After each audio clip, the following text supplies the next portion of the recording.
آٹھویں بات جو رسول اللہ صلی اللہ علیہ وسلم نے سمجھائی ہے،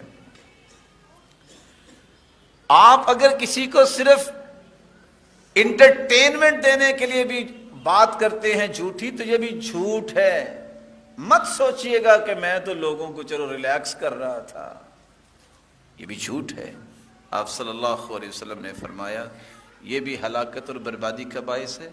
وَيْلٌ وَيْلٌ لِلَّذِي يُحَدِّثُ بِالْحَدِيثِ فَيَكْذِبُ لِيُضْحِكَ بِهِ الْقَوْمُ وَيْلٌ لَهُ وَيْلٌ لَهُ۔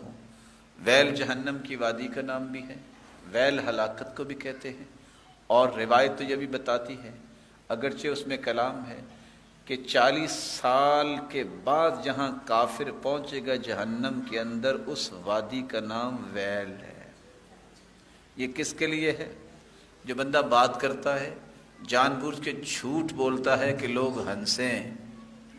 ویل اللہ ویل اللہ، اس کے لیے ہلاکت ہے، اس کے لیے ہلاکت ہے۔ آج اتنے اسٹیٹ ڈرامے، اور پتہ نہیں اللہ کی حکمت، نئے نئے نام آئے ہیں، ہم تو ایسے ناموں سے بھی واقف نہیں ہو سکے۔ جب پتہ چلتا ہے تو حیرانگی ہوتی ہے کہ اچھا ایسا کام بھی ہے۔ اور ویسے بھی ہم نے کون سا کچھ زیادہ علم پڑھا، 2-4 لفظ اللہ نے سکھائے ہیں، وہ کوشش کرتے ہیں چلو آگے پہنچا دیے جائیں۔ 2 گھنٹے بیٹھے ہیں قوم صرف جھوٹ سننے کے لیے،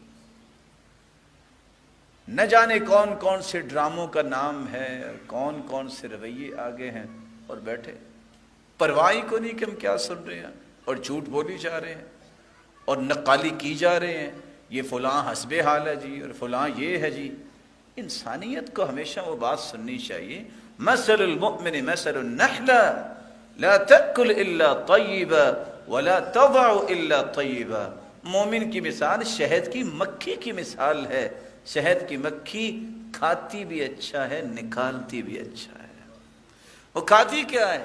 پھولوں کا رس، اور کیا نکالتی ہے؟ شہد۔ مومن بات سنتا بھی اچھی ہے، کرتا بھی اچھی۔ جو مثالیں اللہ تعالیٰ کے پیارے پیغمبر نے مومنوں کے دی، اس پہ انسان غور ہی نہ کرے کہ میری مثال کیا اللہ کے رسول نے دے دی۔